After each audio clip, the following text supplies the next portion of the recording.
Untuk membahas lebih lanjut, kita sudah terhubung bersama dengan pakar hukum pidana Asep Iwan Iriawan. Kang Asep, selamat pagi, sudah bergabung. Selamat pagi, Mas Martin.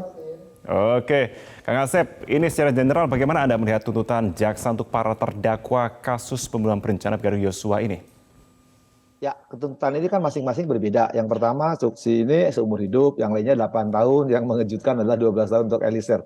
Kita bahas satu-satu ya untuk Sambo, saya kira ya harusnya sih kalau saya hakimnya sih tuntut mati gitu kan, tidak seumur hidup. Karena memang akibat dari dampak perbuatannya memang sangat perbuatannya memang sangat biadab sekali kan, ada korban meninggal, ada korban kehilangan jabatan, kehilangan kehormatan, tidak hanya itu keluarganya. Jadi saya kira wajarlah tuntut seumur hidup. Cuma memang yang menarik itu adalah untuk memang ya tuntutan 12 tahun yang memang aneh gitu kan, aneh bin ajaib, itu tidak masuk akal tuntutan 12 tahun. Tapi kalau untuk Ferdi saya kira pledoi pembelaannya sekarang bagaimana besok Sambo maupun penasihat hukumnya mengcounter ya bagaimana tuntutan itu, misalkan bahwa dia tidak seharusnya seumur hidup, misalkan minta keringanan atau ada perbuatan-perbuatan lain yang bisa disanggah oleh penasihat hukumnya. Itu yang penting saya kira pledoinya jangan kemana-mana.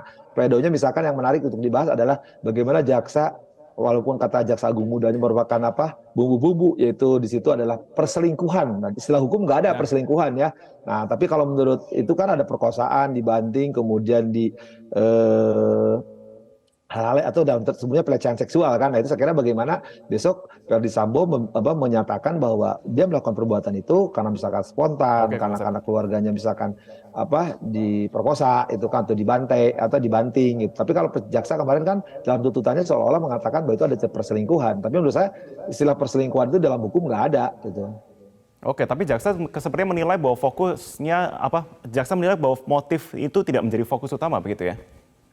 Ya, yang penting sekali kan yang dibuktikan itu adalah unsurnya. Unsur 340 tak terbukti perbuatan yang direncanakan oleh Sambo itu pembunuhan berencana. Ya, demikian pula terdakwa lainnya dengan catatan untuk Eliezer ya yang berbeda ya. Itu memang menarik untuk Eliezer itu. Nah, sekarang bagaimana besok untuk Sambo ini ya dia menyatakan bahwa dia ya tidak terbukti salah seunsur, misalkan kesengajaan atau rencanakan. Itu selalu kan tim penasihat hukumnya bermain direncanakan ya, perencanaannya tidak ada gitu. Tapi kalau saya kira saya katakan bahwa Sambo memang harus dihukum maksimal, tahun 340 ini terbukti. Cuman yang menarik memang jaksa menambah-nambah bumbu-bumbu, yaitu perselingkuhan itu yang aneh gitu kan. Tapi saya pikir kalau saya sih tuntutannya kenapa nggak maksimal sekalian, mati gitu kan. Oke, Kang Asep. Artinya kalau kita bicara soal Ferdi Sambo, kalau menurut Kang Asep ini sepertinya pasal-pasalnya itu belum cukup begitu yang diajukan oleh jaksa ya. Tapi kita juga bicara soal besok selain Ferdi Sambo ada Ricky Rizal juga dan juga Kuat Ma'ruf. Apakah sesuai dengan pasal yang ditetapkan? Ya, saya kira kalau tuntutan kan masing-masing 8 tahun karena mereka dianggap turut serta. Nah, sekarang berjabat juga bagaimana penasihat hukum baik Ma'ruf, Ricky maupun Kuat Ma'ruf membuktikan bahwa dia tidak ikut serta.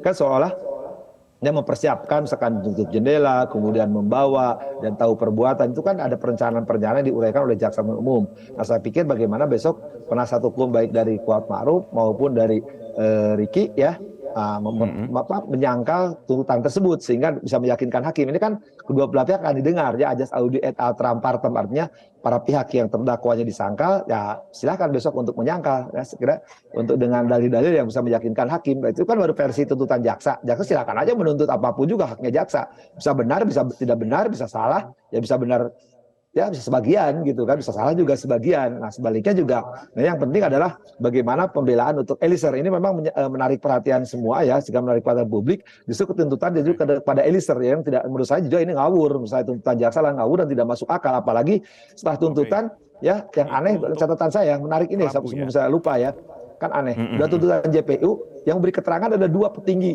Kejaksaan Agung, satu jaksa umum Pidumnya, teman saya Supra Padli mengatakan bahwa itu dibandingkan lagi ya dengan tuntutan Sambo, itu kan tidak masuk akal. Kedua juga dibandingkan juga dengan yang 8 tahun, itu kan lucu. Orang yang jujur agenda hari hancur Rabu gitu berarti kan, Kang tapi ya. yang bohong. Sorry. Oke, nah itu untuk hari Rabu begitu ya, kita akan lihat juga. Tapi kalau kembali kepada agenda besok begitu, kepada Ferdi Sambo, Kuat Ma'ruf dan juga Ricky Rizal. Kepada Ferdi Sambo secara spesifik, kiranya celah apa yang akan dimanfaatkan oleh Ferdi Sambo dan kuasa hukum untuk bisa mengcounter atau menyangkal pasal-pasal yang dituntutkan pada mereka? Ya, kalau saya duga selama ini kan selalu bermainnya di perencanaan ya. Jadi Sambo itu melakukan perbuatan itu karena spontan gitu, karena emosinya, karena marahnya, harkat martabatnya sebagai orang daerah tertentu ya kalau ketika isinya dilecehkan dia berhak melakukan perbuatan itu. Tapi itu saya kira tipis. Tapi menurut saya sih tipis. Yang bisa dilakukan Sambo ini saya kira hanya minta keringanan aja kan. Kalau untuk bebaskan jelas tidak mungkin. Tapi keringanan ini apakah, nah jangan-jangan menurut saya jangan-jangan hakim juga lebih berat. Misalnya tuntut seumur hidup mungkin hakim bisa menjatuhkan mati. Walaupun menurut saya awal saya perkirakan kan hakim selatan ini tipis kalau menjatuhkan hukuman mati. Tapi tidak, sekali lagi mohon, mungkin prediksi saya salah. Kalau saya berharap sih memang menjatuhkan mati gitu. Tapi apakah berani nggak hakim Jakarta Selatan menjatuhkan lebih tinggi dari seumur hidup? Oke, tapi kalau dalam sidang tuntutan Ferdy Sambo, Kang Asep, kita ingat bersama tidak ada hal yang meringankan dan tidak ada alasan pembenar serta pemaaf untuk Sambo. Nah, bagaimana celah yang akan digunakan oleh kuasa hukum untuk bisa meyakinkan hakim agar paling tidak bisa meringankan? Atau mas justru itu akan sebaliknya, akan semakin memberatkan, bahkan bisa ujungnya vonis akan lebih dibandingkan dengan tuntutan? Ya, saya pikir kalau secara teknis yuridis ya, saya kira unsur-unsur itu tidak ada satupun yang memang yang akan meringankan daripada perbuatan Sambo ini. Bahkan tidak akan bisa melepaskan perbuatannya bahwa dia harus dijatuhi hukuman berat gitu kan. Jadi saya kira besok ya hanya meminta belas kasihan saja bagaimana penasihat hukum Sambo terhadap majelis hakim ya. Oke. Kalau misalkan kita bicara soal Ricky dan juga Kuat begitu, apakah ini juga akan menjadi keuntungan bagi mereka melihat juga dari beberapa hal yang meringankan kemarin juga untuk bisa paling tidak meringankan dalam segi putusan akhir nanti?